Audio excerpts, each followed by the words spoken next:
Boa tarde, companheiros da Causa Operária TV, que nos acompanham pela internet. Boa tarde aos companheiros presentes aqui no auditório Frederic Engels, do Centro Cultural Benjamin Perret. Daremos nesta tarde continuidade à série de palestras em comemoração ao centenário da Revolução Russa. A palestra de hoje, que vai ser ministrada pelo companheiro Rui Costa Pimenta, presidente nacional do Partido da Causa Operária, vai tratar do tema da Frente Popular, colaboração e independência de classe na Revolução Russa. Então, nós começaremos já de imediato, passando a palavra para o companheiro Rui, e em seguida, como segue o mesmo trabalho na análise política, abriremos para perguntas do auditório e perguntas também da internet. Vamos lá? Bom, companheiros, o tema da palestra de hoje ele é muito importante do ponto de vista político. Eu diria até que é um dos temas centrais, chave da tática política revolucionária.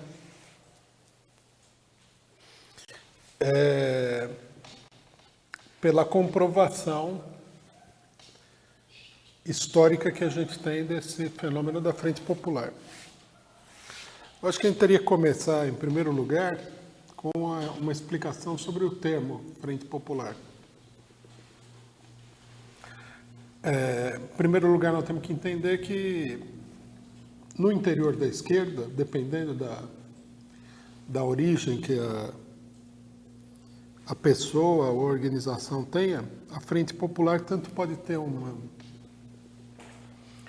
significado positivo como negativo. Né? Para aqueles setores que têm uma origem em partidos que romperam com o stalinismo, com o Partido Comunista, na década de 50 e 60, etc. e tal, Frente Popular, em geral, tem um significado positivo. Seria, na opinião deles, né, uma frente de setores de esquerda, né, uma tática útil para unificar esses setores da esquerda, no sentido da conquista de determinadas reformas sociais ou, eventualmente, para exercer o poder e até pela via eleitoral e até, quem sabe, tomar o poder político. Né? Recentemente, nesse momento aqui, tem uma polêmica na internet entre alguns setores aí que foi despertada pelo jornalista que é militante do PT, que dirige o site Opera Mundi. Ele escreveu uma matéria que diz com o seguinte título: Frente Ampla ou Frente Popular? Então, o raciocínio dele é mais ou menos o seguinte, que a Frente Ampla seria uma aliança com vários setores mais direitistas, né, ao estilo do que o PT fez nos governos petistas anteriores, e que seria necessário, nesse momento, uma frente popular, ou seja, uma frente com setores exclusivamente de esquerda. Né? Segundo ele, essa seria a definição da Frente Popular, uma coisa um pouco imprecisa, mas a ideia seria que você forma uma frente com os setores que têm uma afinidade política com você, que são a favor do socialismo, que são a favor de uma determinada política para a economia nacional, etc. e tal. Isso aí seria a Frente Popular. Para as organizações trotskistas, a Frente Popular seria uma política totalmente, o contrário disso, seria uma política totalmente equivocada. Isso daí tem um significado negativo, né, quando é dito pelos trotskistas. Então, é importante a gente, primeiro, procurar estabelecer, tirar limpo essa confusão, né, essa contradição, essa explicação completamente divergente dos termos entre os setores de esquerda, para a gente poder entender melhor o problema. Então, primeiramente, é o seguinte: de onde é que vem o termo Frente Popular? gente poderia pensar que é uma coisa, digamos assim, descritiva, né? Frente popular, quer dizer, alguém bolou a ideia de que é uma frente do povo, coisa que o valha. Na realidade, a Frente Popular, o nome Frente Popular, vem da experiência francesa de 1936. Tá? Em 1936, 3 anos depois da subida do nazismo ao poder na Alemanha, na França havia uma forte ameaça de extrema-direita, perdão. Os partidos da esquerda, Partido Comunista, Partido Socialista, tinham uma política extremamente confusa diante da extrema-direita.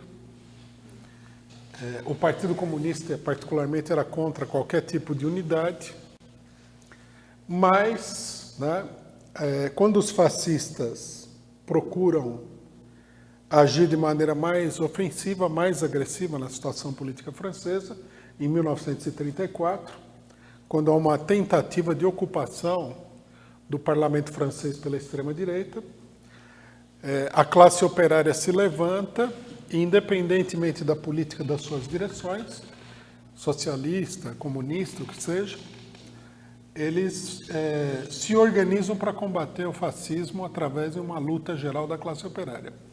Inclusive através de uma greve geral que não é chamada por nenhuma dessas organizações. Então, quer dizer, os trabalhadores, pela sua própria iniciativa, pela experiência que eles haviam tido com a ascensão do fascismo na Alemanha, a ameaça que isso representava para a classe operária de um ponto de vista geral, eles forçam a unificação das organizações operárias para combater a ascensão do fascismo na França.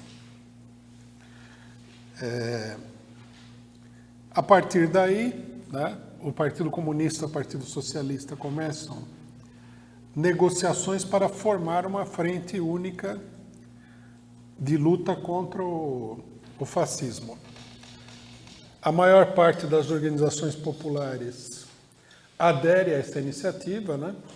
Então, num primeiro momento, aparece o Partido Comunista, o Partido Socialista, a CGT francesa, várias organizações populares de diverso tipo, forma-se uma ampla frente das organizações de esquerda e organizações populares, né, que vai acabar adotando o nome de Frente Popular.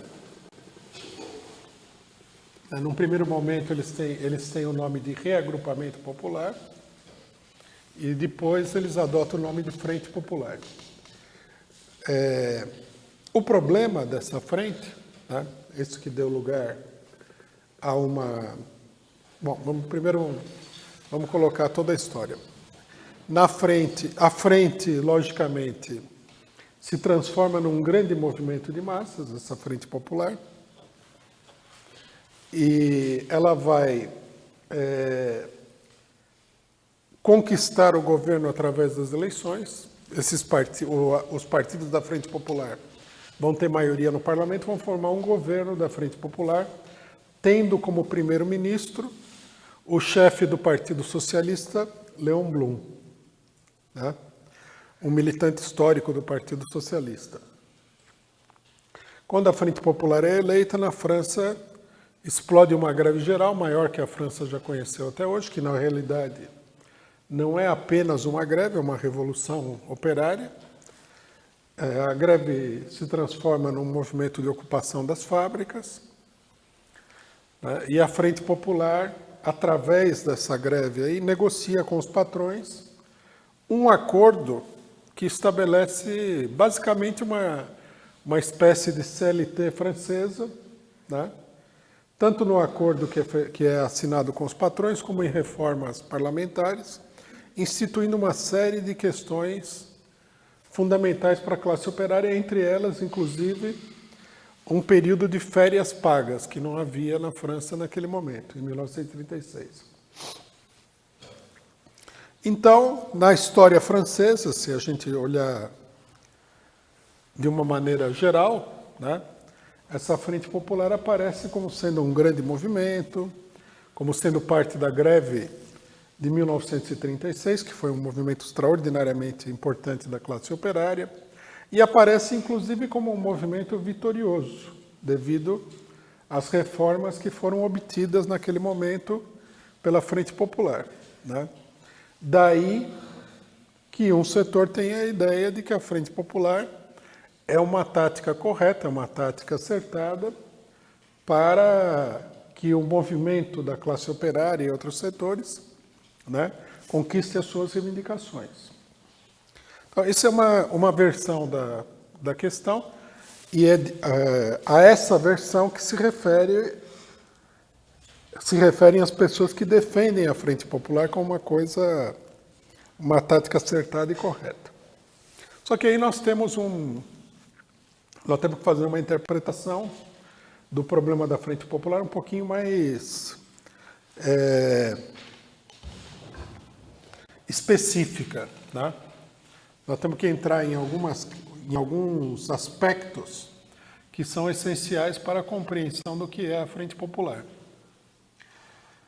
A Frente Popular, de fato, foi um movimento de massas grande. No entanto, ela não ficou restrita às organizações populares, digamos assim, da classe operária, dos outros setores populares.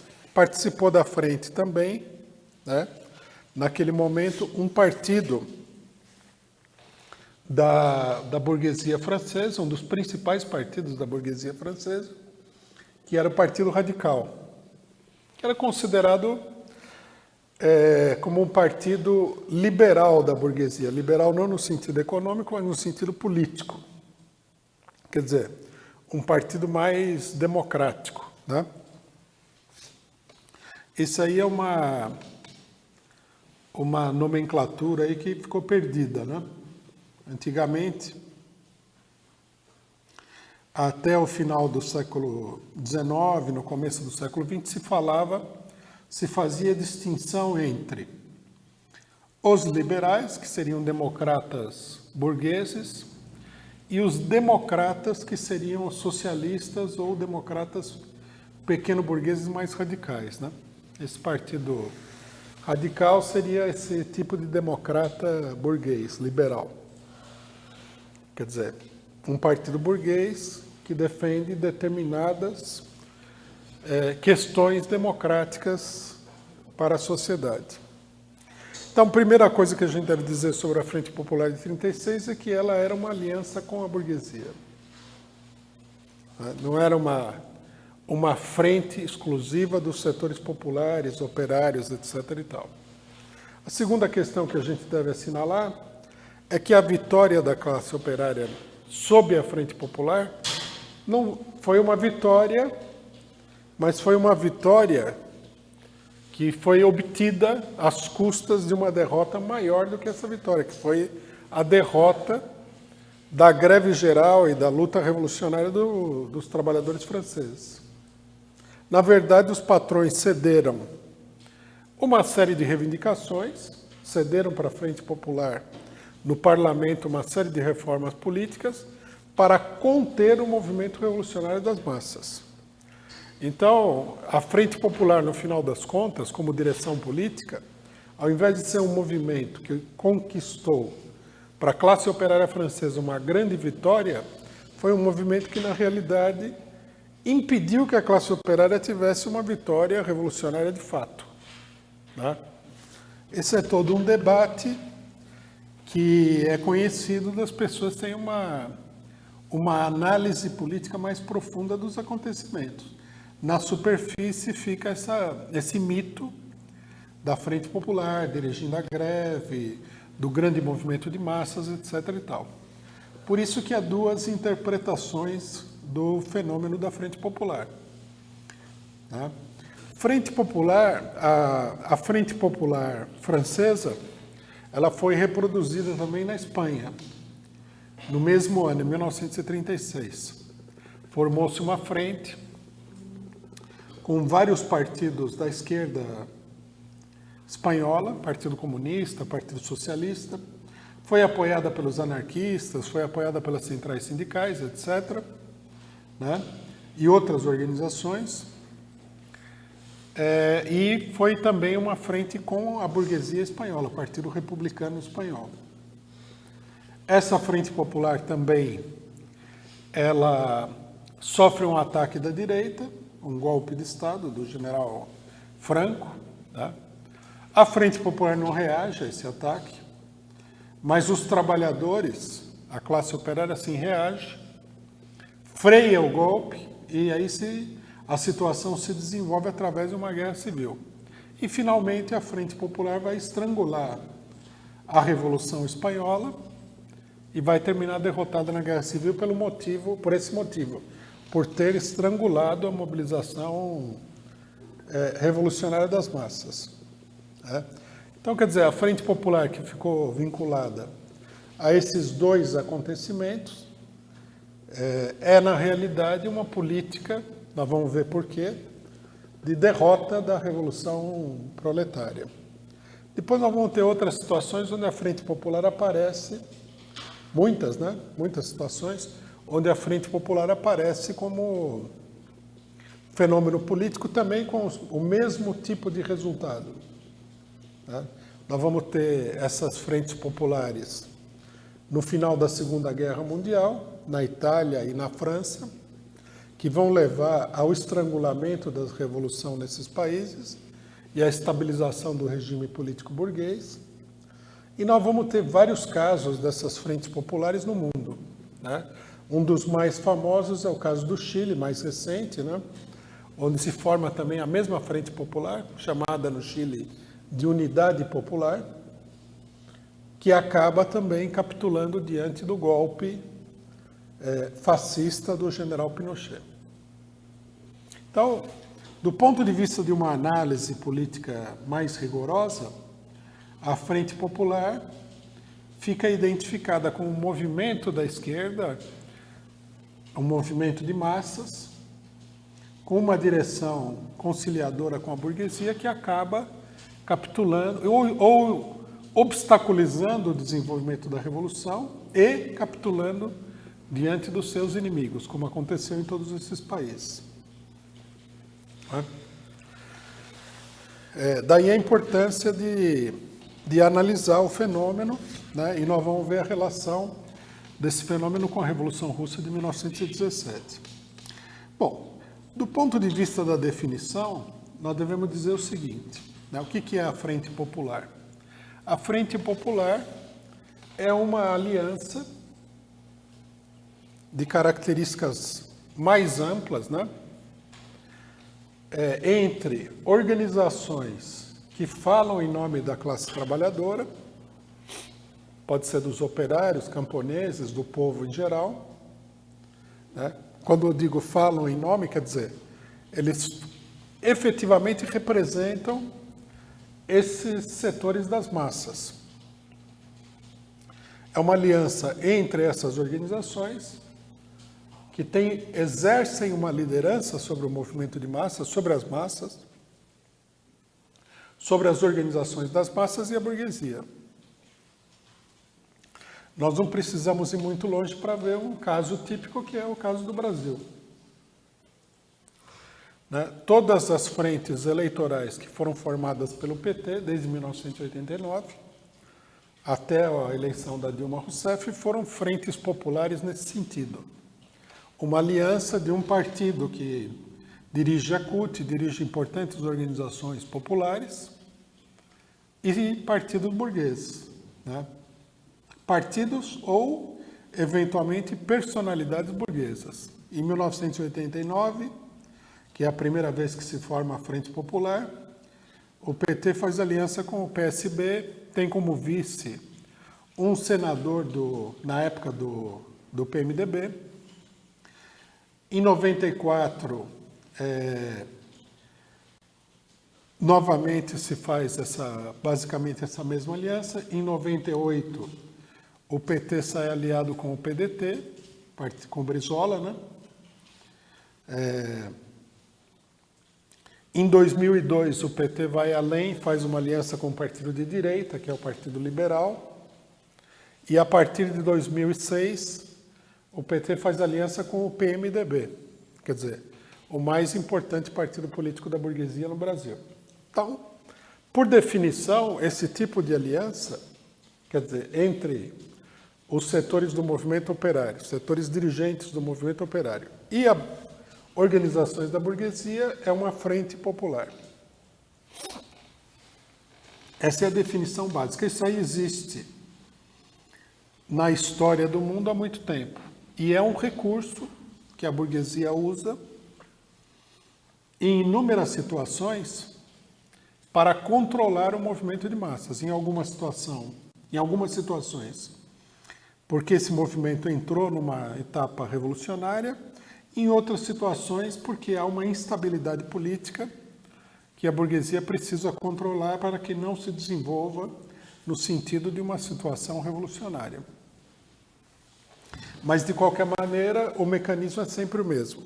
Na França, antes da Frente Popular de 1936, houve, em mais de uma oportunidade, a aliança do Partido Socialista com o Partido Radical, que era conhecida na política francesa como cartel das esquerdas. Tá?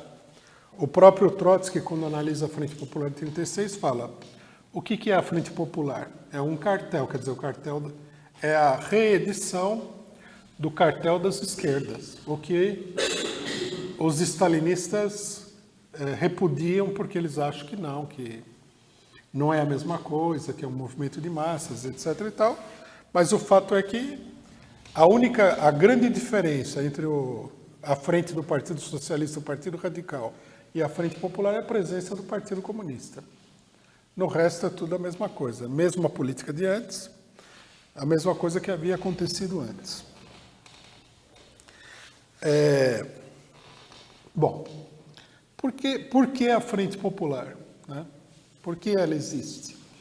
Como é que ela surge? De onde que ela surge, essa Frente Popular? Ela surge do fato, primeiro, que o regime político burguês se desmoraliza diante das massas. Quer dizer, as massas tendem a agir de maneira independente contra o regime político burguês, que perde a autoridade política diante desses trabalhadores. Segundo lugar, porque os partidos tradicionais da burguesia já não conseguem controlar as massas. Né? A burguesia trabalha normalmente, né, independentemente do fato da Frente Popular, ela trabalha normalmente com duas políticas. Né?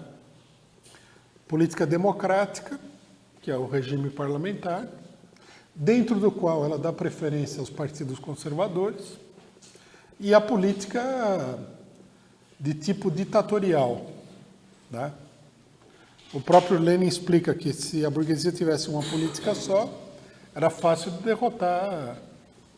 derrotá-la. Né? Se a burguesia sempre exercesse uma ditadura formal, as massas aprenderiam a combater essa ditadura e acabariam derrubando o regime político burguês com certa facilidade. Mas a burguesia tem esse mecanismo que, quando o regime de força não consegue controlar as massas, ela passa para o regime de demagogia política, o regime dito democrático. Né? Dentro do regime democrático, a burguesia atua sempre com dois partidos. O Partido Conservador, que é o partido preferido da burguesia, e o partido de esquerda da burguesia, né?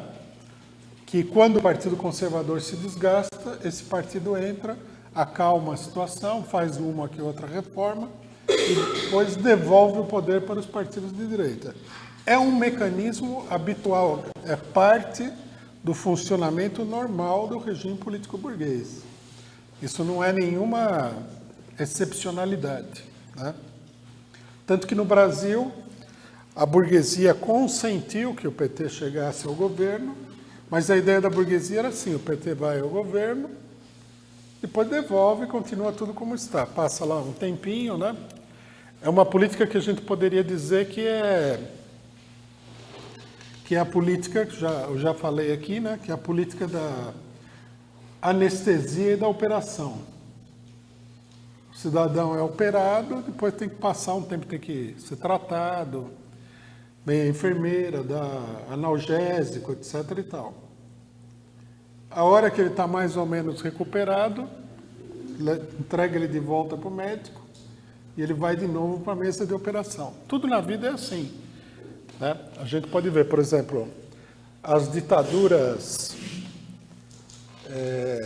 militares na América Latina, elas tinham um sistema de tortura que o cidadão apanhava lá com a presença de um médico. Então, quando o médico falava, você vai matar ele, aí paravam, levavam ele para a enfermaria, davam um pouco de remédio, deixavam ele se recuperar, aí vinha o torturador e falava assim, já se recuperou, já daí volta para lá e apanha mais ainda. Quer dizer, porque não adianta nada, se você vai torturar a pessoa, você não pode matar ela. Como é que você vai conseguir a informação se a pessoa morrer? Né? Por aí a gente vê também que também a tortura é uma ciência, né? Não é feita aleatoriamente. Isso é uma coisa muito comum. A burguesia usa esse sistema aí também para o sistema político. Não dá para você ter um governo que vai sistematicamente arrancando o couro da população, porque chega uma hora que o negócio explode. E às vezes a coisa só muda mesmo quando explode, né? Por exemplo, na Bolívia, o governo foi até que explodiu. Aí eles tiveram que mudar. Quando explodiu, daí eles falaram, põe outro, né? Vamos dar uma colher de chá para o pessoal. E agora, logicamente, eles estão na maior conspiração lá para derrubar o governo Evo Morales. Mesma coisa na Venezuela, mesma coisa aconteceu no Brasil, na Argentina, etc. e tal. É uma política, é um mecanismo político que a burguesia usa de maneira sistemática. Então, a Frente Popular, ela é integrada a esse mecanismo no século XX por causa da evolução revolucionária da situação mundial. À medida que a situação se torna cada vez mais revolucionária, a burguesia foi desenvolvendo a técnica de utilizar os partidos de esquerda, os sindicatos, as direções sindicais, as direções da esquerda, para controlar a situação no momento em que os partidos burgueses já não dão conta da situação. Ou os partidos de esquerda mais tradicionais, né? Vocês vejam que, no caso francês, que eu citei aqui, eles usaram o Partido Socialista durante um período, mas em 1936 já era difícil de fazer a mesma operação sem o Partido Comunista. Então, essa política de Frente Popular ela se transformou numa política ainda mais esquerdista, digamos assim. Então, a Frente Popular é um recurso que a burguesia aprendeu a usar, né? Vamos citar um caso que eu acho que talvez seja o mais importante dos últimos 30 anos, que é o caso da África do Sul. Na África do Sul, você tinha um regime de uma ditadura fascista ao extremo contra a população negra. A minoria branca mantinha a maioria negra da população quase que numa situação de escravidão total, né? Sem nenhum direito, numa situação de miséria, de humilhação inacreditável, um regime extremamente opressor. O movimento dos negros, né, num dado momento, até os setores mais moderados da oposição, caso do Nelson Mandela, Congresso Nacional Africano, acabaram tirando a conclusão de que a única maneira de enfrentar o regime era pela luta armada, principalmente depois de vários massacres importantes, né? Em particular o massacre, se não me engano, de Sharpeville. Eles decidiram adotar a luta armada. Foram à cúpula do CNA, foi presa, e o Nelson Mandela, que era o principal dirigente do CNA, acabou ficando 27 anos na prisão. Bom, ele estava na prisão quando o regime de apartheid explodiu. e começa uma situação revolucionária na África do Sul, né, com os trabalhadores, principalmente a classe operária, abrindo claramente uma perspectiva de luta pelo poder, pela via revolucionária com os brancos. Aí o regime branco olhou e falou, a situação aqui só tem uma solução, ou a gente pega o pessoal que está na cadeia, chama eleições, põe eles no governo, isso aqui vai terminar num banho de sangue, que é o que efetivamente ia acontecer. Os negros estavam indo para cima dos brancos, e iam derrubar o governo branco pela força, e logicamente, depois de tanto tempo da opressão mais extrema, isso ia terminar mesmo num banho de sangue. Aí o governo racista branco pegou a cúpula do CNA, Mandela, na cadeia, e fez um acordo para chamar eleições. Quer dizer, você controla o pessoal, a gente chama eleições, vocês vão ganhar as eleições, porque os negros são maioria, os negros votam, e é uma saída sem a destruição da minoria branca, quer dizer, uma saída de conciliação. Esse é o caso mais importante, provavelmente, né, das últimas décadas dessa política. Quer dizer, quando a coisa chega num ponto em que você não consegue controlar, você chega num acordo com direções das massas que não têm um caráter revolucionário, que não têm uma política revolucionária para conter a explosão revolucionária das massas, que foi o que aconteceu na África do Sul. Essa política foi levada adiante no mundo inteiro nas últimas décadas, porque a situação mundial ficou muito explosiva. Nós podemos citar o caso da Palestina, com a criação, né, do Território Livre Palestino, sob a direção da OLP, do Arafat. Nós podemos citar o caso de inúmeros países. E até o caso latino-americano é um caso parecido. Chega uma hora que é preciso colocar alguém que as massas respeitem para poder manter a situação, até que você possa reverter a situação.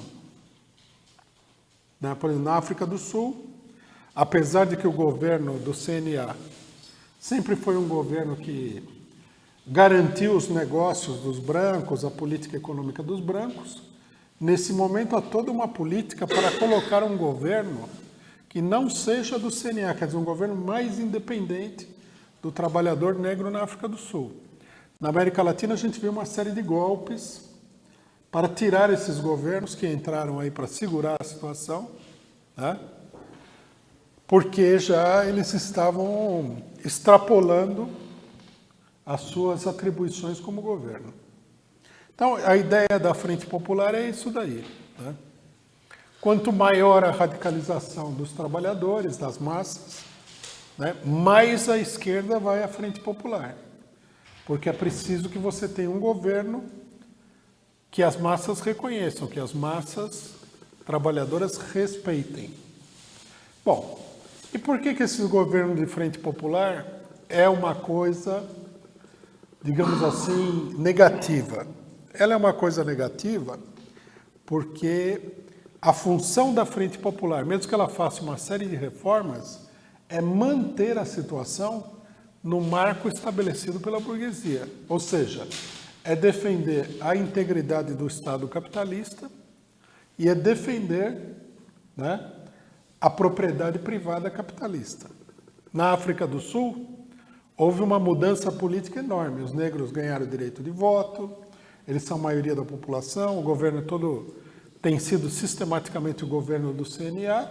No entanto, os grandes grupos econômicos que pertencem à população branca tiveram assegurada todos os seus interesses e a política econômica foi ditada por esses grandes grupos econômicos dos brancos. Quer dizer, no final das contas, a vitória dos negros, perto do que poderia ter acontecido, foi uma vitória muito pequena, né? Ganharam muito pouco diante daquilo que eles acabaram perdendo, ou seja, a preservação do regime político. Bom, o que a Frente Popular tem a ver, né, diretamente, qual que é a importância do problema da Frente Popular no que diz respeito à Revolução Russa de 1917. A importância está no seguinte, é que em 1917 é onde nós vemos pela primeira vez a Frente Popular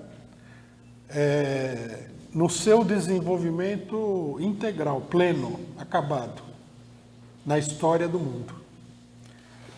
Não é que a Revolução Russa fosse a primeira experiência com frentes populares. Por exemplo, na Revolução de 1848, na França, forma-se uma espécie de governo de frente popular. A burguesia republicana assume o governo e eles colocam 2 ministros que são ligados aos grupos socialistas e à classe operária francesa, né? E esses ministros eles ficam com o Ministério do Trabalho, mais um outro ministério que eu não me lembro qual é agora. Aí o Marx faz a crítica dessa política, né? Do fato desses socialistas entrarem no governo, fala que, na verdade, eles entraram no governo só para dar uma aparência de que o governo estaria a serviço da classe trabalhadora francesa. Mas, na verdade, esses ministros não tinham poder nenhum. Tanto que ele fala que esses ministérios são os ministérios das boas intenções, quer dizer, boas intenções e nenhuma realização, né? A crítica do Marx contra esse tipo de política é implacável. Depois, na história francesa mesmo, que é muito importante para a história política em geral e da classe operária, quando há uma crise na França, no final do século XIX, um socialista, Mitterrand, entra no governo da burguesia radical, né, para servir também como é que se diz? De distracionismo para a classe operária. Isso aí provoca uma grande discussão na Segunda Internacional. E há toda uma ala na Segunda Internacional que acha que essa é uma política válida, que naquela época não é chamada de Frente Popular, mas é chamada de ministerialismo. Quer dizer, um socialista assume um ministério num governo burguês. Bom, em 1917, o que é que acontece? A Revolução Russa, como nós já vimos aqui em várias palestras, ela, logo no seu início, ela acaba com a monarquia, né? A monarquia desaba totalmente diante do levante das massas, e os trabalhadores e a maioria da população se agrupam em torno do Conselho de Operários e Soldados, quer dizer, o Soviete de Petrogrado.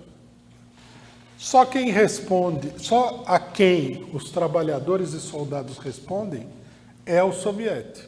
Então, o natural naquele momento teria sido que a liderança do Soviete falasse: vamos estabelecer aqui um governo operário. Nós derrubamos a monarquia, né? E a classe operária toma o poder. Nós somos a autoridade. Tanto que tem um episódio da Revolução que um embaixador se não me engano, da França, vai à Rússia e tal, ver a situação. E aí, quando ele volta para o país dele, alguém pergunta para ele: mas por que o pessoal não tira do caminho esse soviete? Por que não coloca esse pessoal para fora, daí estabelece um governo normal, né? Aí o embaixador fala assim: pelo simples motivo de que o soviete tem 10 milhões de soldados armados que respondem à sua autoridade política. Quer dizer, não dá para tirar o soviete, o resto do poder é totalmente artificial. Então eles deveriam, né? Seria o natural, num primeiro momento, que a direção do soviete e os trabalhadores também tivessem falado: bom, a partir de agora nós somos o governo, nós governamos o país. Caiu a monarquia, pronto. esse pessoal aqui tem a burguesia, mas a burguesia não tem poder. Quem tem poder somos nós, vamos governar. Mas aí o que acontece? As direções dos soviéticos são direções da esquerda pequeno-burguesa, democrática. E essa direção, né? Bom, em primeiro lugar, era uma direção que tinha medo de romper com a burguesia de um ponto de vista geral e tomar o poder. Segundo lugar, eles tinham uma ideologia, por isso mesmo, né, de classe democrática. Então, o que eles fazem?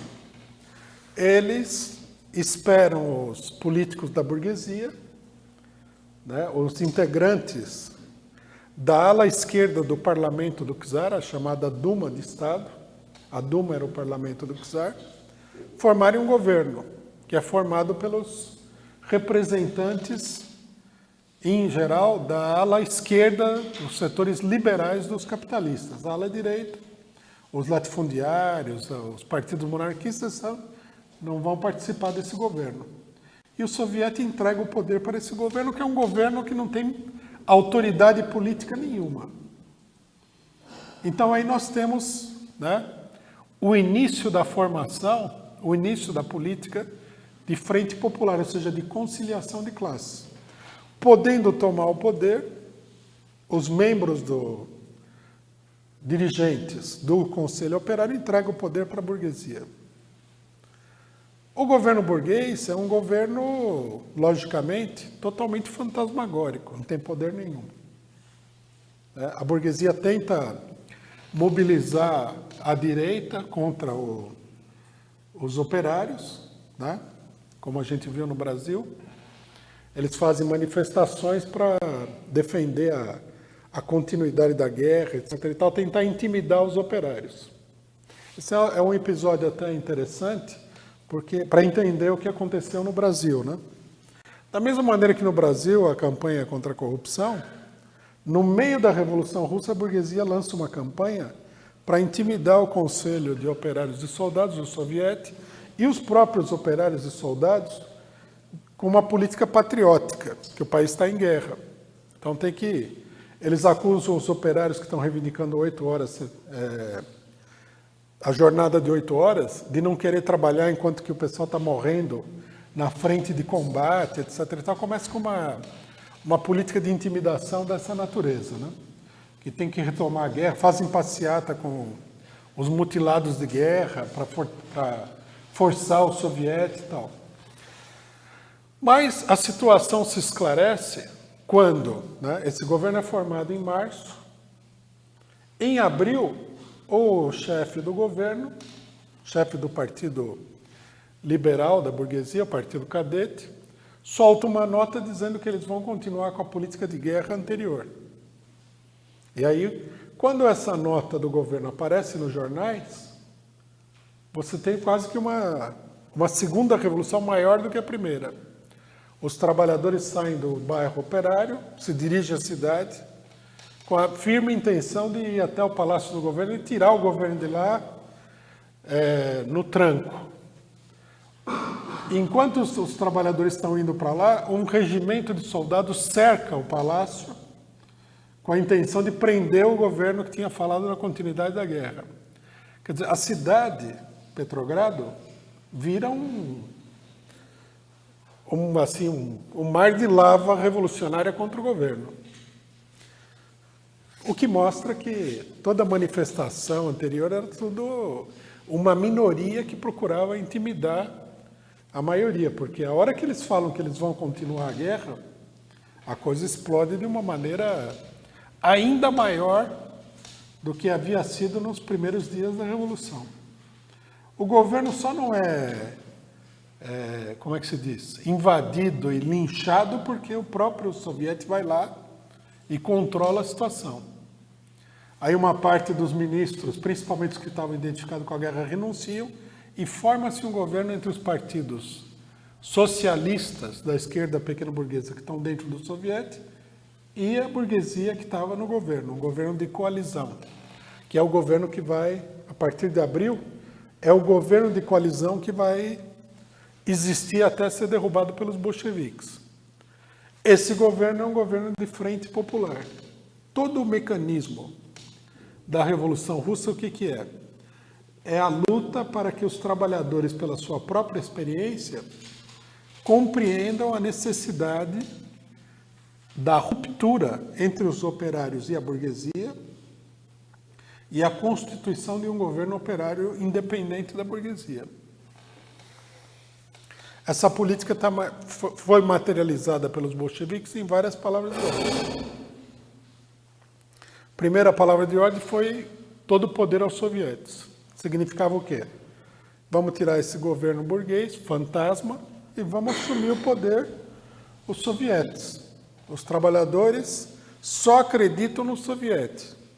O governo burguês só existe porque os sovietes falam que os trabalhadores têm que aceitar esse governo, mas os trabalhadores não gostam do governo.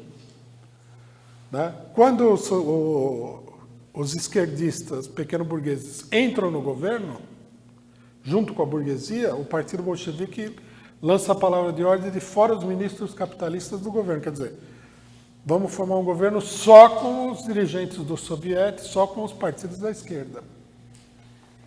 E com essa palavra de ordem, eles vão levando essa palavra de ordem e outras reivindicações, mostrando que esse governo não atendia às reivindicações dos trabalhadores, eles vão levando os operários a entender que a única solução era o estabelecimento de um governo operário. O que finalmente é feito em outubro, depois de muitas peripécias, não vou entrar aqui no mérito da questão, através da insurreição dos bolcheviques, que é apoiada pela esmagadora maioria, quase totalidade dos trabalhadores, né? E uma grande parte dos camponeses no país inteiro. Então a gente vê aí, né, que no meio da Revolução, o grande problema é o que foi? Os trabalhadores compreenderem a necessidade da criação de um governo próprio, sem a burguesia. Esse é o problema-chave, em geral, de qualquer revolução. Né? Que os trabalhadores precisam tomar o poder. Que eles precisam constituir um governo operário e tudo mais. Bom, mais uma questão importante sobre a questão da Frente Popular, né? E que tem tudo a ver com a Revolução Russa de 1917. No Brasil, a gente vê muita gente falando sem conhecimento de causa sobre o problema da Frente Popular. Né? Finalmente, a questão-chave da Frente Popular é como fazer diante da existência da Frente Popular. Aqui vamos chamar a atenção para aquilo que os bolcheviques fizeram, que é um modelo da atuação diante da Frente Popular. Muita gente acha que a luta contra a Frente Popular consiste na denúncia, digamos assim, na pregação das mazelas da Frente Popular. A gente vê isso aí muito nessas organizações de esquerda que apoiaram o golpe. Porque o governo do PT fez isso, o governo do PT fez aquilo, o governo do PT fez aquele outro. Há toda uma pregação, né? Que, em última instância, se a gente for ver, é uma coisa inútil. Só serve mesmo para uma disputa de tipo eleitoral entre essas organizações e o PT. Você mostra que o outro está cheio de sujeira e se apresenta como o mais limpo. Mas isso não é uma política revolucionária. E daí que o outro está cheio de sujeira? O problema não é ver quem é o mais limpo. O problema é que as massas entendam a necessidade de constituir um governo próprio, um governo operário. Né? Outras pessoas não conseguem fazer a distinção entre qualquer tipo de frente política e a Frente Popular. Por exemplo, o nosso partido tem sido sistematicamente criticado por essas organizações, muitas das quais apoiaram o golpe, porque nós fazemos uma frente única com o PT pela anulação do impeachment, contra a prisão do Lula, em defesa da Venezuela, etc. e tal. Então eles falam que isso daí é você entrar na política de Frente Popular. Não tem nada a ver. A política de Frente Popular é uma política que diz respeito ao poder político no país. Uma coisa é você montar uma frente eleitoral com um programa burguês, né? E de defesa do capitalismo. Outra coisa é você fazer uma campanha contra a prisão do Lula. Uma coisa não tem nada a ver com a outra. Você pode fazer uma campanha contra a prisão do Lula com qualquer tipo de forças. Vamos supor que o PSB queira participar da frente contra a prisão do Lula. Tudo bem. Quer lutar, quer mobilizar para um ato público contra a prisão do Lula? Ótimo. O que eu vou fazer? Não vou excluir ninguém que queira lutar por aquele objetivo. É como uma greve. Você está numa greve por aumento de salário, aí vem um trabalhador lá que sabe-se lá Deus por quê, porque isso é muito raro também, o trabalhador, sei lá, apoia o Bolsonaro.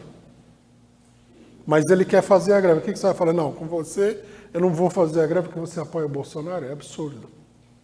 Aí se alguém chegar e falar assim, não, você está numa frente com a extrema-direita. Não, o cidadão de extrema-direita que é confuso. Eu estou aqui fazendo a greve. Ele quer participar da greve, tudo bem. Ele é que é confuso. Se ele fosse mais consciente daquilo que ele pensa, né, ou ele deixava o Bolsonaro de lado, ou ele não fazia greve. É uma contradição dele. Não é uma contradição da minha política, tá certo? Então, quer dizer, muita gente se confunde. Eles acham que se você fizer uma frente única com determinados partidos por um objetivo qualquer de luta progressista, vamos supor, contra a privatização da Eletrobras, seria uma frente de conciliação de classes. Não. A frente de conciliação de classes, a frente popular, só existe quando a classe operária abandona a sua própria luta pelo poder para ficar a reboque da burguesia. Como aconteceu na Revolução Russa. O caso da Revolução Russa é claríssimo. A Frente Popular, o que era? Os dirigentes operários, da classe operária, dos partidos operários e camponeses, eles abriam mão de tomar o poder e entregavam esse poder à burguesia. Isso é a conciliação de classes. Conciliação de classes não é qualquer acordo entre as classes sociais. Né? Por exemplo, se a Venezuela for invadida, vamos supor que uma parte do PMDB queira participar do ato público contra a invasão da Venezuela. Tudo bem. Nós não vamos concordar com a política do PMDB, mas vamos supor que eles participem do ato. Ótimo. É conciliação de classes? Não é. O objetivo aqui é revolucionário. Você não está a reboque da burguesia. Na realidade, se você for ver bem, é a burguesia que está a reboque, um setor minúsculo da burguesia que fica a reboque de uma política revolucionária. Então, quer dizer, é preciso ver bem, né, a relação de forças, que tipo de coisa que está acontecendo, para você definir se é uma frente popular, uma frente de conciliação de classes ou não. Falar que toda a frente é uma frente de conciliação de classes é uma besteira, logicamente, não faz nenhum sentido, é uma coisa totalmente sem sentido.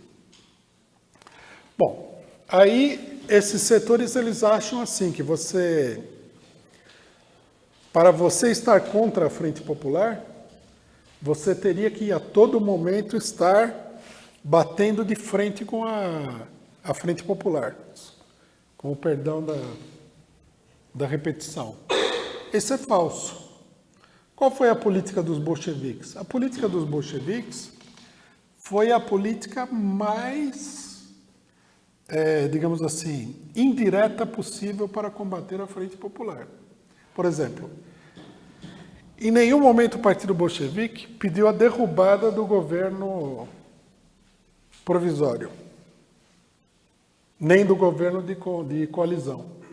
Eles nunca levantaram a palavra de ordem de fora o governo provisório, porque eles achavam que era uma maneira que não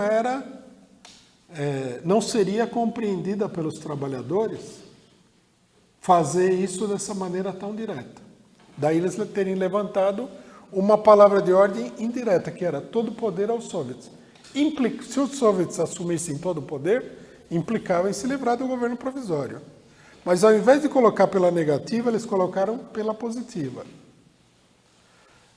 Os soviets, eles eram dirigidos pelos partidos conciliadores. Os bolcheviques nunca falaram, todo o poder aos soviets, mas só se ele não estiver dirigido pelos partidos conciliadores. Não. Eles falaram, toma o poder, né, e a gente continua a luta política no quadro de um governo do soviet.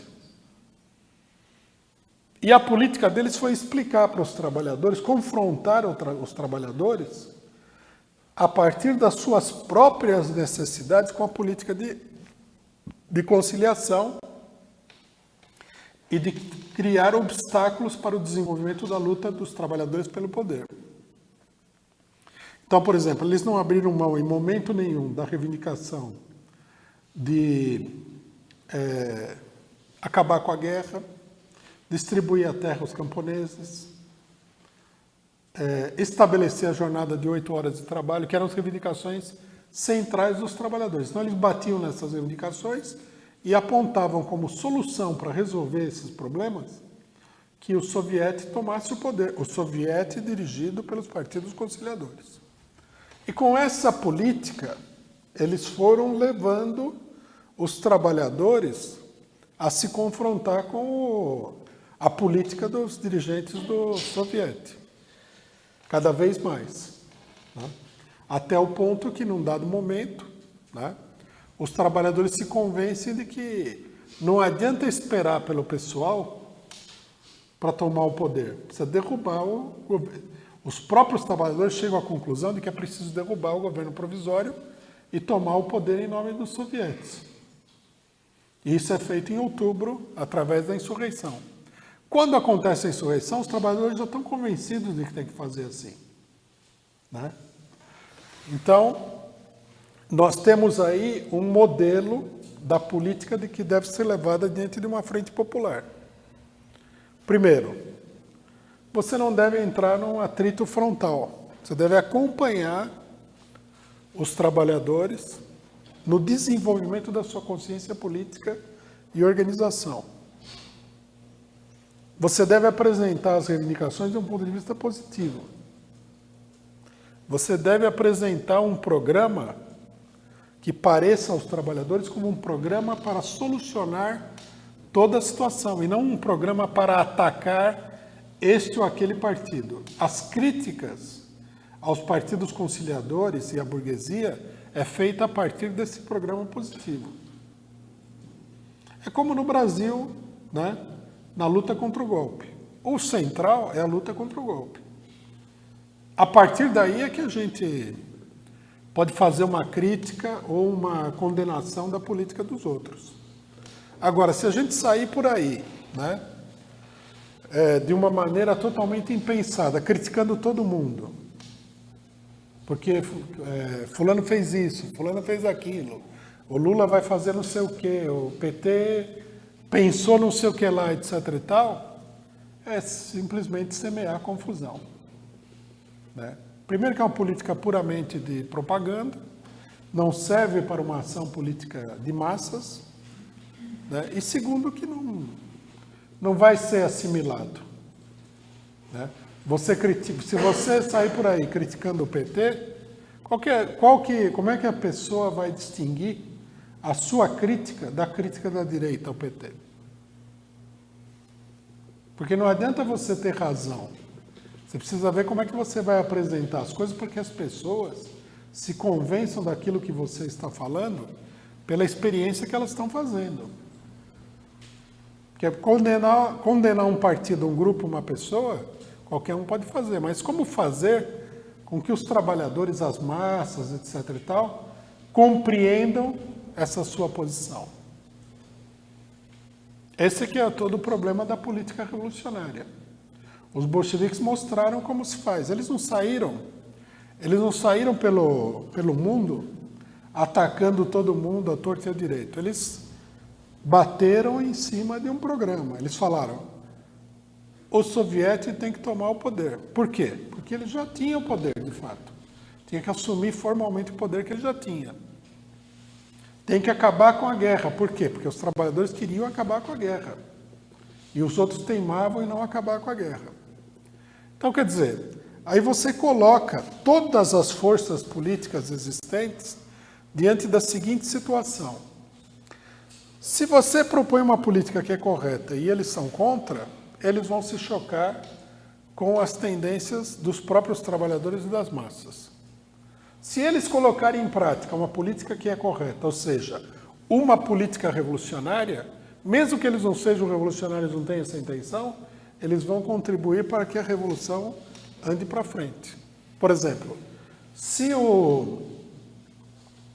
os partidos conciliadores rompessem com o governo provisório e assumissem o poder no começo da revolução, eles fariam a revolução andar para frente, mesmo que essa não fosse a política deles.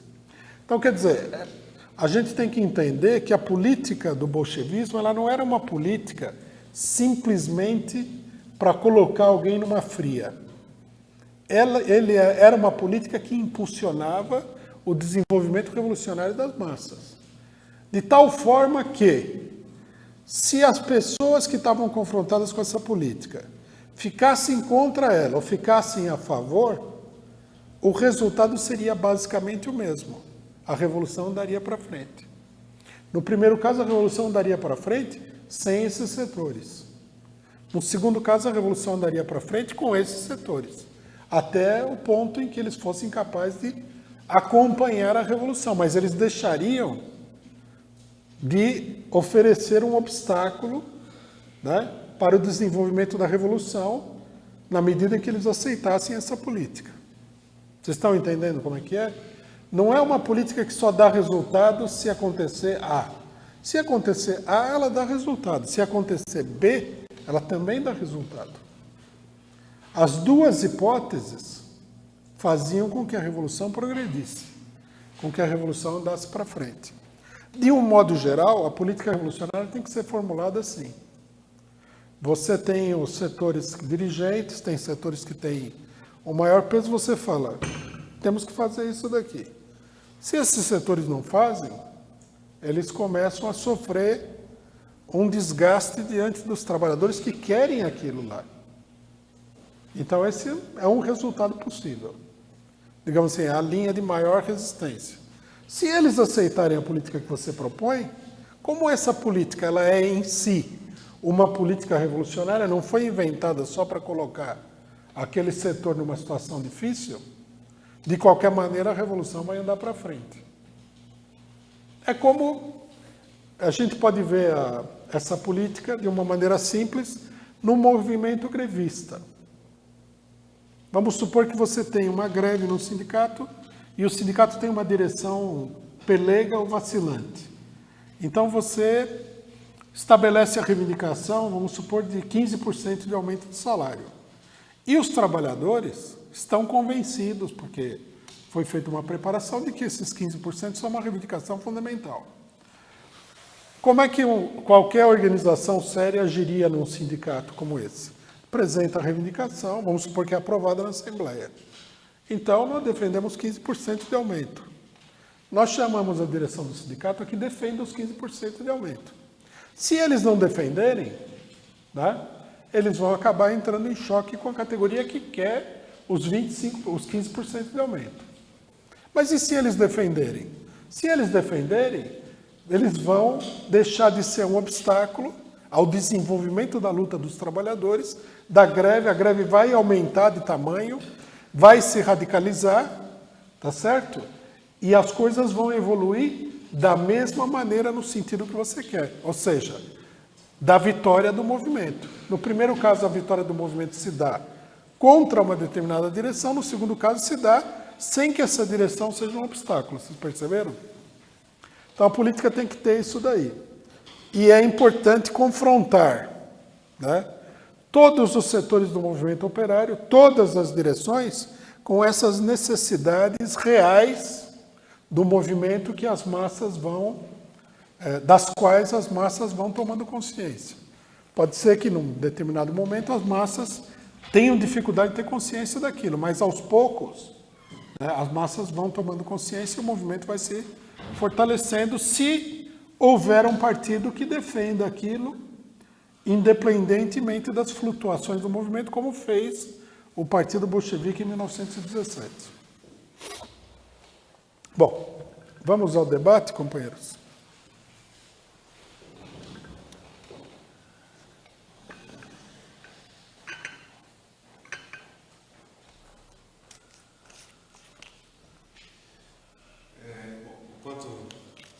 Vamos separando as perguntas da internet. Eu mesmo tenho uma dúvida, que é a seguinte. Eu tiro por experiência lá em casa, né? O pessoal, quando o PT foi eleito, foi uma festa gigantesca no bairro inteiro. A impressão que eu tinha é que, de fato, chegou-se à experiência de um governo de trabalhadores. Quer dizer, ou a expectativa do pessoal, dos meus parentes e tudo, é que eles estariam vivendo ali, finalmente, um governo de trabalhadores. E que era justamente o que esse problema da Frente Popular, de como enfrentar esse problema, vai levar à consciência dos trabalhadores de ter um governo próprio. Eu digo isso porque me parece, eu não sei se ficou um pouco confuso, mas esse tempo todo de governo do PT, não sei se para o povo, como é que a gente colocaria isso daí, mas parece que foi uma experiência com um governo de trabalhadores. Se a gente coloca que é uma questão de Frente Popular e que está colocado, inclusive, a superação do PT, da Frente Popular, para um governo próprio, revolucionário dos trabalhadores. Mas, nesse exato momento, inclusive, a gente está fazendo uma luta para que seja retomado o governo do PT e para que seja feita novamente a experiência com o PT. Como é que seria isso daí, mais ou menos? Não sei se eu... Qual que... Não, primeiro que nós estamos contra os golpistas. Não tem nada a ver diretamente com o governo PT. É uma política de princípios. Né? Nós não vamos sofrer um golpe de Estado e ceder aos golpistas. Seria uma política extremamente vergonhosa para um partido revolucionário. Você tem um governo, foi eleito pelo voto popular, né? Aí vem uma cambada de bandidos aí, derrubaram o governo para aplicar uma política que é exatamente o oposto da política que saiu vitoriosa na eleição. É um golpe de Estado, nós não podemos aceitar isso daí de jeito nenhum. Né? Logicamente que se o golpe de Estado, aí abre-se duas possibilidades. Uma que o golpe de Estado não seja derrotado. Bom, mas se você leva adiante a luta contra o golpe de Estado, os trabalhadores de qualquer maneira vão evoluir por essa luta. Vão compreender melhor a situação, vão aprender a identificar o inimigo, né? Vão ter uma lição sobre qual é a política democrática a ser seguida. Se o governo for restabelecido, já é uma vitória da luta contra o golpe de Estado. Aí, logicamente, que o governo do PT, restabelecido na luta contra o golpe, vai ter que fazer uma política para atender os setores e colocar ele de volta lá, não há dúvida nenhuma disso. Não dá para chamar os golpistas lá e começar uma farra com os golpistas. Isso aí não vai... Você entendeu? De qualquer maneira, havendo a luta em torno de uma posição política que é correta, o resultado é positivo, de uma maneira A ou de uma maneira B. Quer dizer, mostra inclusive que, sob determinadas circunstâncias, o resultado pode ser positivo até numa derrota. Nem sempre, né? Porque as derrotas, elas costumam pesar.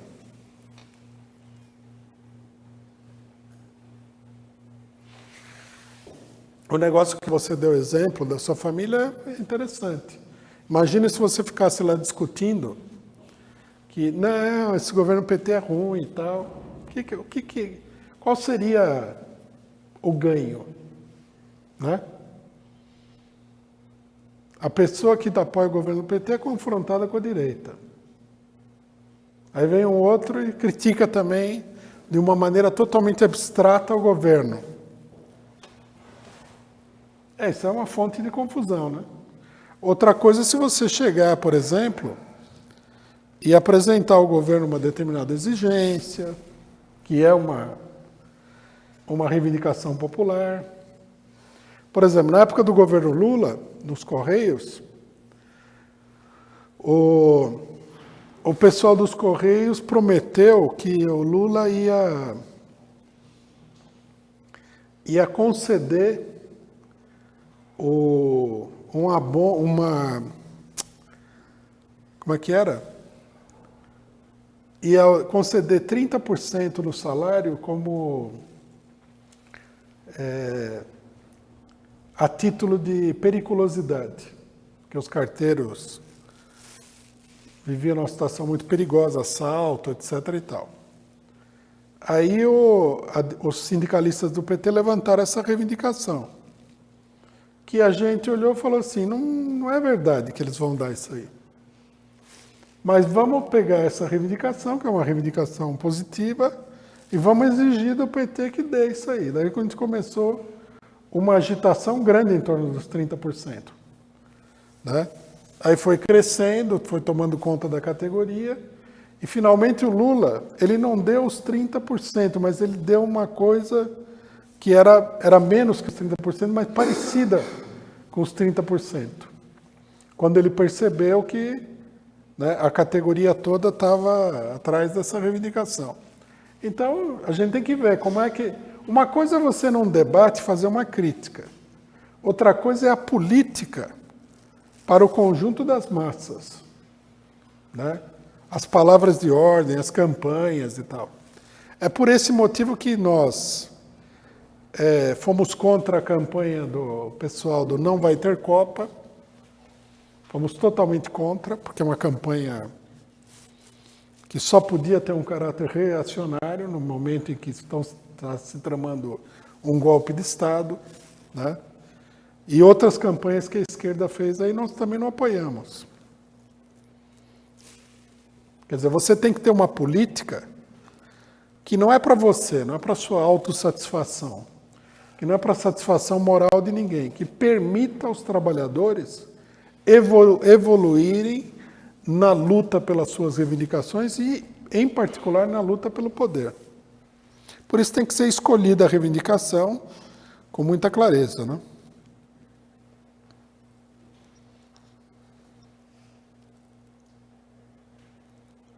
Bom, nós temos aqui 6 perguntas da internet. Até agora, eu vou, de repente, de 3 em 3 ou já passa 6? De 3 em 3 perguntas. É melhor colocar uma de cada vez, né? Então vamos lá. Tem 2 parecidas, que é o seguinte. Que métodos revolucionários utilizados na Revolução Russa se aplicariam na América Latina, em particular no Brasil e na Venezuela? Aí uma pergunta parecida. Fazendo um paralelo com a discussão do companheiro, eu pergunto, de forma efetiva, que lições podemos tirar de 1917 para a nossa realidade hoje? No Brasil? É. Bom, eu acho que é apenas um problema de adaptar, né? Nós temos que ver como... em primeiro lugar, nós temos que ver como é que se coloca para a classe trabalhadora o problema do poder. Os trabalhadores elegeram um governo de esquerda, um governo moderado, reformista. O governo foi derrubado pela direita. Houve um golpe de Estado. Então, a luta em torno do poder adquire um caráter defensivo. Você tem que lutar contra um golpe que foi executado, que foi realizado contra o movimento operário. A partir daí, da luta por essa reivindicação, se pode fazer com que o movimento assuma uma política ofensiva. Eu acho que é isso daí. O principal partido político de esquerda no país é o PT, que é um balaio de gato, confuso, que tem muita gente direitista dentro, tem o Lula que está para ser preso, que é extremamente confuso. O que nós temos que fazer? Não se juntar com a direita para criticar o PT sem nenhum critério, né? Mas exigir do PT, apresentar para o PT aquilo que é uma necessidade do povo inteiro, que é o quê? A luta para derrotar o golpe. Né? Esse é o caminho para que a gente possa organizar os trabalhadores, fazer com que os trabalhadores compreendam a situação política, etc. e tal. Esse raciocínio é tirado da Revolução Russa de 1917. É muito importante que a política ela seja baseada, primeiro, na relação de forças entre as classes sociais. Quando você está sofrendo um golpe, não adianta você propor a revolução. Se você nem conseguiu conter o golpe, como é que você vai fazer a revolução? A revolução é um ato positivo de extrema... como é que se diz? De extrema consciência e mobilização da classe trabalhadora. Mas se a classe trabalhadora sofreu um golpe e não está conseguindo nem reagir ao golpe, não vai fazer revolução. Então a política tem que ser baseada nessas considerações, né? A nossa consideração fundamental como partido é: o movimento operário está em refluxo de conjunto e a situação geral da esquerda, da classe operária, das forças democráticas no país é defensiva. Nós estamos na defensiva, né? Nós estamos na trincheira sendo atacados por um exército que até o momento está ganhando a guerra. Aprovou isso, aprovou aquilo, aprovou aquele outro, papapá. Se você não é realista na avaliação, você vai acabar cometendo suicídio, né? É como se a pessoa falasse assim: não, eu vou lá com 15 pessoas e vou derrotar aquele exército que tem 50 mil pessoas. Não, você vai se matar, é isso que vai acontecer.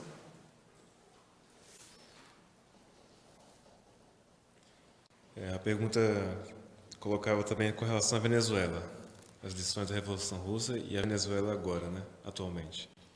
A Venezuela é mais explícito ainda porque a situação é mais crítica, né? Na Venezuela, o governo chavista tinha que expropriar a burguesia. Não por uma questão econômica, socialista, mas como uma medida de luta política. A burguesia sabota a economia nacional. Sabota o governo. Então tem que tirar da burguesia essa arma econômica poderosa. Aí sim que o Maduro ia ser chamado de ditador, né? Porque tirou as faíscas. Hã? Aí é a ditadura do proletariado. Sem isso daí, a luta é muito difícil, como a gente está vendo, né?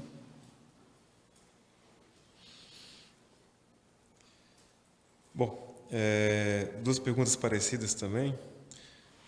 Toda conciliação de classe é frente popular? E já ao final, gostaria do comentário do Rui, se o Vamos é uma espécie de frente popular. Por sinal, hoje teria lançamento do partido aqui em São Paulo.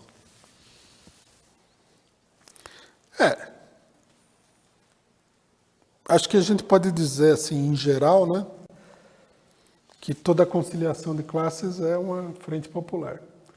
Mas a gente tem que prestar atenção, porque a frente popular é uma frente para exercer o poder político. Ela está muito relacionada com o poder político.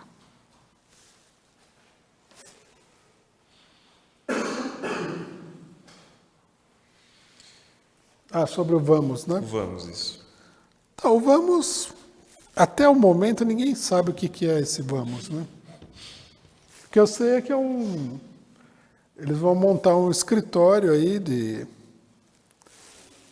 embromação, vão falar para o pessoal entrar na internet, ou sei lá o que, dar opinião sobre como democratizar tudo no Brasil. Depois eles vão pegar tudo isso daí, vão jogar fora e vão aplicar a política que eles já têm, né? Porque eles já têm uma política.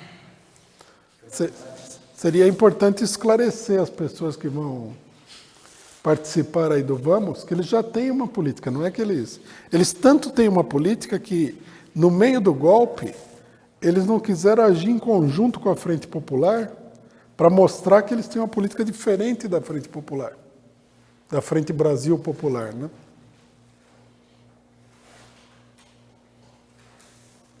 Seria bom esclarecer isso daí. Vocês vão dar opinião sobre tudo, aí é muito importante, mas no final nós vamos fazer o que a gente já acha que tem que fazer, né?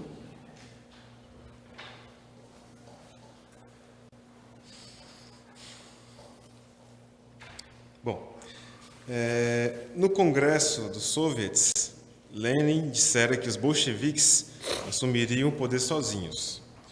Isso leva a um pensamento liberalizante de ditadura dos bolcheviques sobre os soviets? Pergunta. Como é que é? Lenin disse que os bolcheviques... Ele não falou que eles iam assumir o poder sozinhos. Num primeiro momento, ele falou que eles poderiam assumir o poder, né? Que a tese dos mencheviques era que nenhum partido poderia assumir o poder. Então Lenin falou, não, o Partido Bolchevique está aqui pronto para assumir o poder. Ele não excluiu ninguém, né? Segundo, quando eles tomaram o poder porque os outros partidos eram os partidos que estavam no governo, né? Não dava para assumir o poder junto com os partidos que estavam no governo, você ia derrubar o governo. Ou você derruba o governo ou você faz um negócio junto com eles. Então não sei direito qual é o sentido aí do...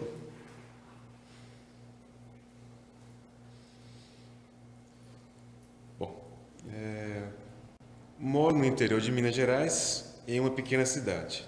Que estratégia utilizar para construir uma movimentação revolucionária no interior do país, dentro da atual conjuntura? É a mesma coisa que em outros lugares, né? Todo lugar tem trabalhador, pode ser urbano, rural, os dois, né? Tem que impulsionar as organizações de trabalhadores. Nesse momento aqui, nós estamos propondo a todo mundo que formem comitês de luta contra o golpe. Por quê? Porque o problema não é simplesmente você ter um sindicato. O problema é levar uma determinada política a esse sindicato e aos trabalhadores. Então, o comitê ajuda a agrupar os setores que são a favor dessa política para levar a política, inclusive às organizações gerais dos trabalhadores.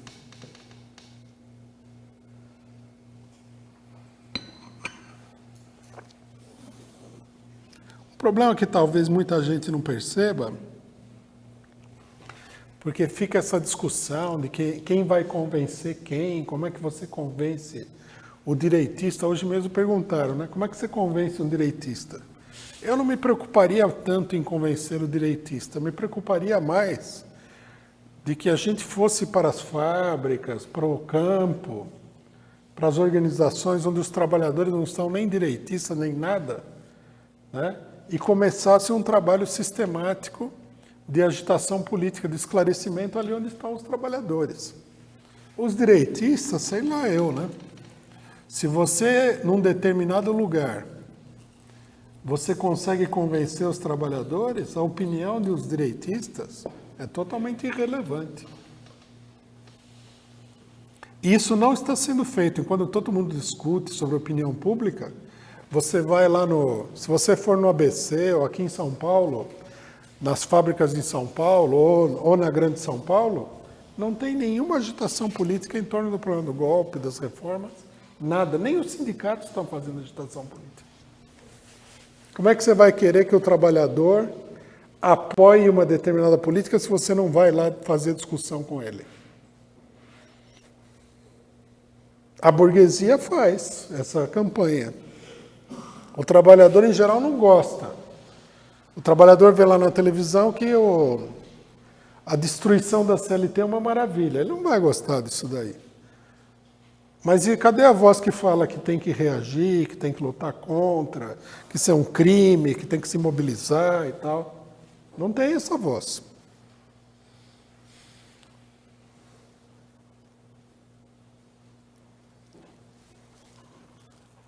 Vamos lá. Bom, a internet era isso. Algum companheiro presente gostaria de fazer uma pergunta?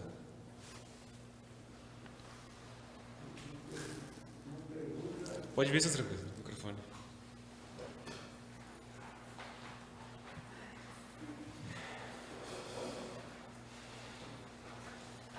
Uma pergunta que podia ser do advogado do diabo, né? Que me fizeram. Essas são boas perguntas. Nossa política contra o golpe, contra a prisão do Lula, para defender a volta do governo Dilma. Como não dizer que não se reforça o PT? Uma pergunta tipo de... Eu chamo de Então, advogado. isso daí, num certo sentido, foi respondido indiretamente, né? Vamos relacionar, quando a gente falou sobre a política dos bolcheviques na Revolução Russa. Os bolcheviques foram para o PT da época, PT, a esquerda da época, e falaram: tomem o poder. Vocês, como dirigentes do soviético. Então alguém poderia perguntar, mas isso daí não vai fortalecer esses esquerdistas que estão na direção do soviético? Então Lenin teria dito não, isso aí vai fortalecer a luta revolucionária.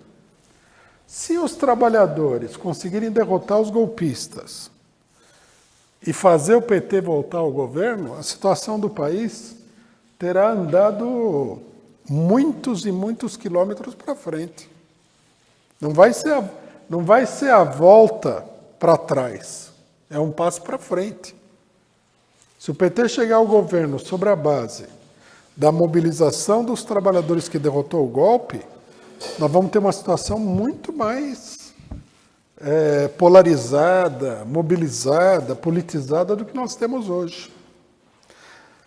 Não adianta, uma coisa que é um erro que muita gente comete, né, é o seguinte: achar que só é positivo se você conquistar os seus objetivos últimos. Não, não é assim. Quando você conquista determinados objetivos parciais, se eles têm um caráter revolucionário, nós estamos andando para frente. Na Revolução Russa, alguém pergunta ao Lenin por que os bolcheviques levantam a palavra de ordem da Assembleia Constituinte se eles são a favor da luta pelo poder da classe operária. Então Lenin explica que uma república burguesa com Assembleia Constituinte é muito melhor para os trabalhadores do que a mesma república burguesa sem Assembleia Constituinte. Quer dizer, na opinião dele, embora não seja o objetivo dos trabalhadores, a Assembleia Constituinte, ela faria a situação avançar. Né? Logicamente, ela faria a situação avançar se ela fosse convocada, sei lá, em abril, maio, junho de 1917, ela faria a situação avançar.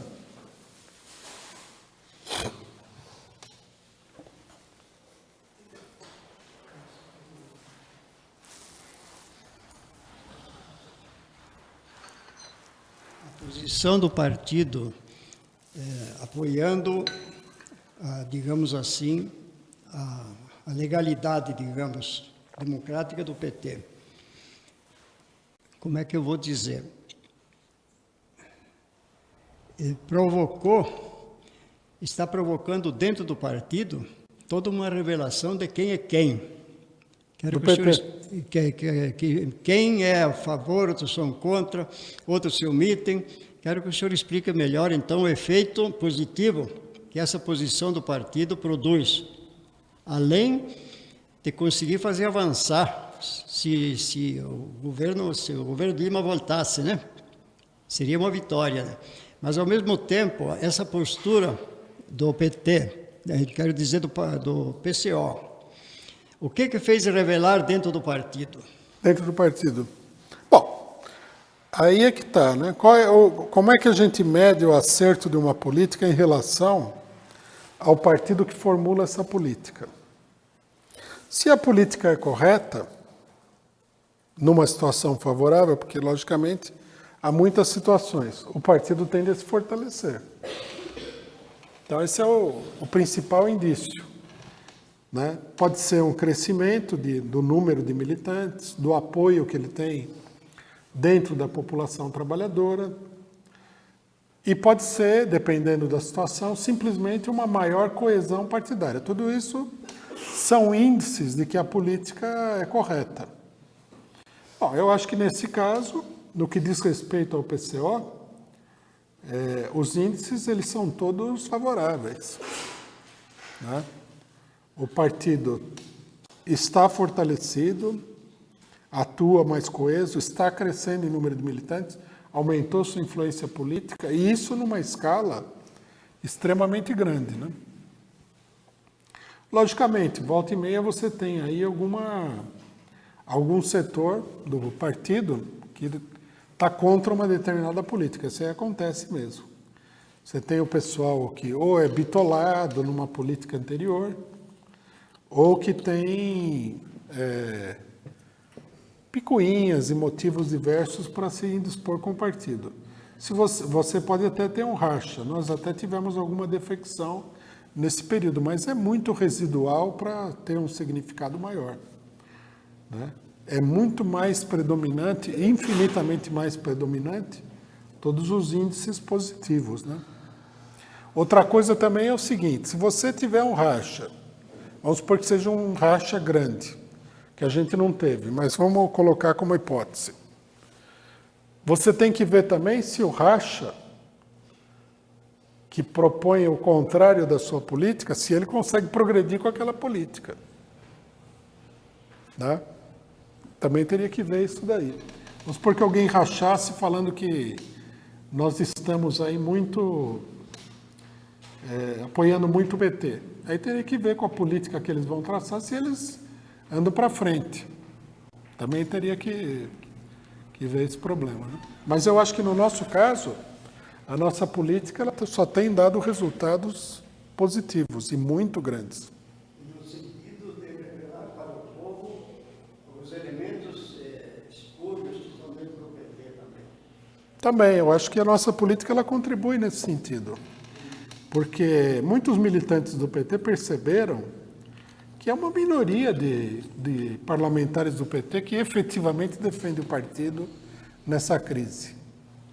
Quando a Dilma sofreu impeachment, você via lá o Lindbergh, a Gleisi Hoffmann, o Pimenta do Rio Grande do Sul, uma meia dúzia de deputados e senadores que tinham uma atitude combativa diante do impeachment. É até o caso de perguntar, e o resto? Fazia o quê? Agora o Lula está sendo perseguido. Cadê o pessoal? Você vê lá, por exemplo, uma coisa que é bastante visível, é que você vê nesses atos do Lula, em vários lugares, a Gleisi Hoffmann, que é senadora e presidente do PT, se posicionando. Mas cadê o PT? Tem 60 deputados. Cadê o resto do pessoal? Onde é que esse povo anda? Você nem ouve falar deles. A maioria, né? Um ou outro se manifesta. Nós fizemos uma reunião pela anulação do impeachment e compareceram lá alguns deputados do PT, o Paulo Pimenta, o Teixeira de São Paulo e tal. Mas até nessa reunião para defender a anulação do impeachment, foi meia dúzia de deputados. Cadê os outros 50 e tantos? Onde é que estão? O pessoal que teve na reunião, representantes dos comitês de luta contra o golpe, ninguém é bobo. Cidadãos, todo mundo deve ter sentado lá, olharam, acharam boa a conduta do pessoal que foi, mas deve ter perguntado, e o resto do pessoal, onde é que está? É ou não é? Aí você vai ter o ato do dia 13 do Lula. A CUT, no último ato de Curitiba, a CUT colocou vários ônibus. Alguns deputados deram uma contribuição, mas um monte de gente, não vamos nem falar de deputado, tem deputado estadual, tem vereador. Se fosse só todos os deputados federais, senadores, deputados estaduais, vereadores, prefeitos e funcionário de confiança, o ato dá mais de 50 mil pessoas, pô. Cadê esse povo?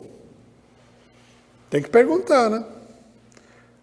Agora, nós, por exemplo, a nossa prioridade não é chegar lá e falar assim, fulano não foi e tal. Não foi? Tudo bem. O que eu vou fazer?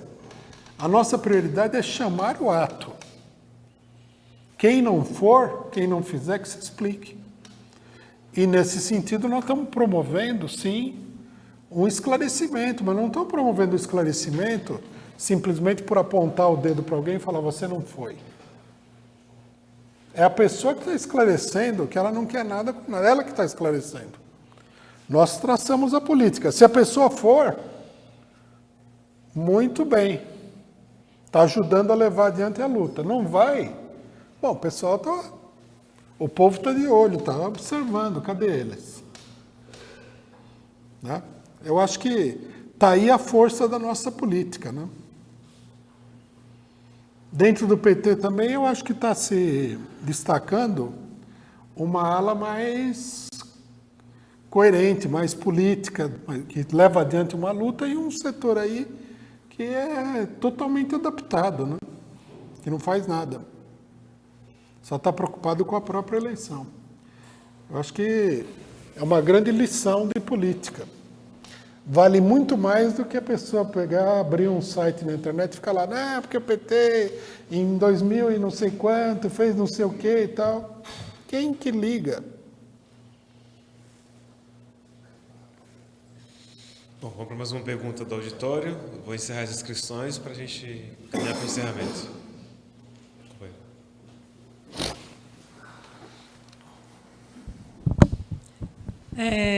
Eu observei acho que foi ontem, parece, que o governo Temer, ele diminuiu a idade, acho que 70 para 68, não sei, para homem, e 65, parece, para mulher, para retirar o PIS, que só podia tirar o PIS com 70 anos, né? Aí eu fiquei pensando assim, quando ele fez aquele monte de pacote de maldades lá das reformas, ele liberou o FGTS. E agora que ele veio mais com um monte de privatizações, tudo, então ele está diminuindo a idade para o PIS. Será que ele fez isso, o governo fez isso, só para, como é que se diz, movimentar a economia? Ou ele também está pensando na revolta do povo contra ele, com medo da questão da própria revolução, do povo se revoltar e, como que se diz, derrubar o governo dele? Eu acho que ele está pensando nas duas coisas e provavelmente numa terceira. Né? Porque é possível que o governo esteja aí pensando em liquidar com o FGTS, com o PIS, tudo isso. Seguro-desemprego e tal.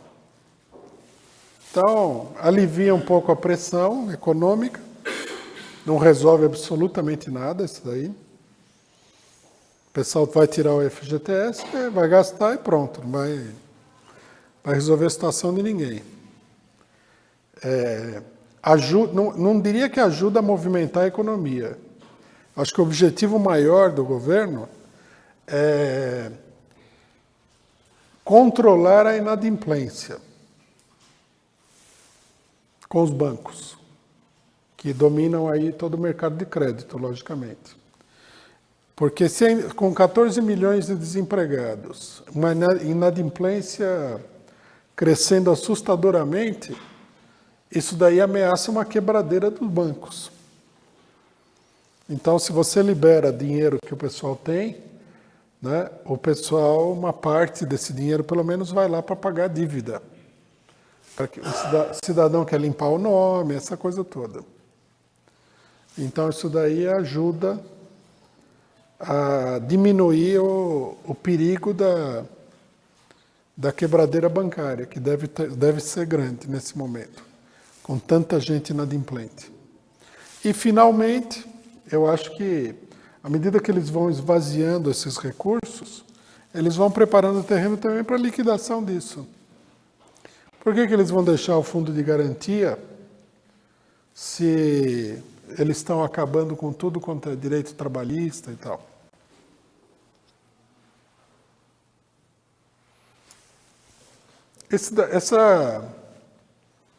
Essa política do governo Temer vai muito além do que a gente imagina.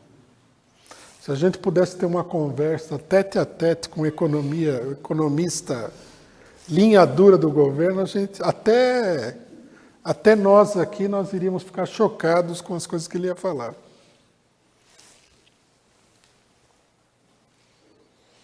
Só uma propagandazinha. Nós estamos preparando aqui, para o começo do ano, um curso da Universidade de Férias do Partido, né?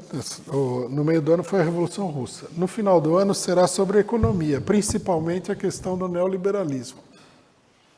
Aí nós vamos mostrar muita coisa que muita gente nem sonha com relação à política neoliberal, que é muito escandalosa, mas que é muito pouco divulgada também. Bom, Encerramos agora a nossa atividade, essa quarta palestra e debate em comemoração aos 100 anos da Revolução Russa. Lembrando que estamos realizando essa discussão de 15 em 15 dias, ou seja, sem ser sábado que vem, o próximo, haverá uma nova palestra sobre o problema da Revolução Russa. Convidamos a todos os companheiros presentes aqui e os demais companheiros que assistiram o debate pela internet a estarem presencialmente, fisicamente, sábado que vem aqui no CCBP, fica na Rua Serranos, número 90, Saúde, São Paulo, para poder acompanhar a análise política semanal às 11h30 da manhã, com o companheiro Rui Costa Pimenta, presidente do partido, análise que está atingindo recordes um atrás do outro semanalmente de audiência. Também informar os companheiros que estão assistindo pela internet e os que estão aqui presentes que sábado que vem, a partir das 15 horas, teremos reunião do Comitê de Luta contra o Golpe de São Paulo aqui no CCBP. Todos estão convidados a comparecer, inclusive os que estão assistindo pela internet, e informar que os comitês, não só o de São Paulo, mas todos os outros que estão organizados conosco na luta contra o golpe, estão organizando palestras e debates sobre a questão da luta contra o golpe na Venezuela, pela anulação de impeachment e também a luta contra a prisão e a perseguição de Lula. Agradecemos a audiência, ficamos por aqui, até a próxima.